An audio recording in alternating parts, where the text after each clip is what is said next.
Chaque route, chaque village, chaque école, chaque visage attend plus que de beaux Monsieur le discours. Président, Attendez. nous devons arbitrer les priorités du prochain budget. Très bien. Quelles sont les propositions?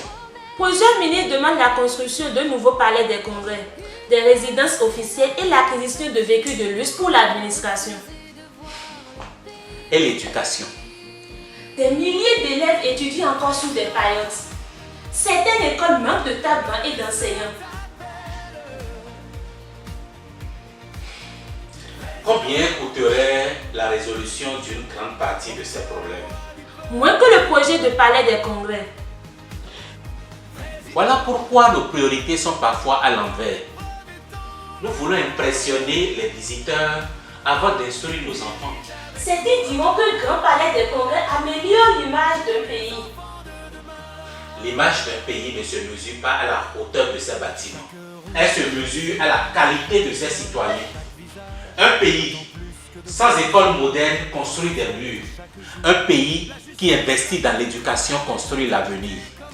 Monsieur le Président, vous privilégiez donc l'éducation? Absolument. Un enfant qui sait lire est une richesse. Un enfant qui sait penser est une puissance. Un enfant bien formé vaut plus qu'un immeuble prestigieux. Nous pourrons construire des centaines de salles de classe et recruter davantage d'enseignants. Alors faisons-le. Je préfère inaugurer une école dans un village oublié qu'un palais fréquenté par quelques privilégiés.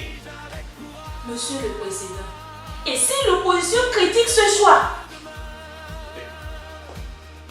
Dans 20 ans, personne ne se souviendra du palais que nous n'avons pas construit.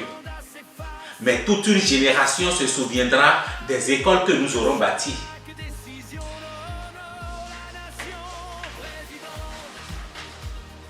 Monsieur le Président, le budget sera donc réorienté vers l'éducation.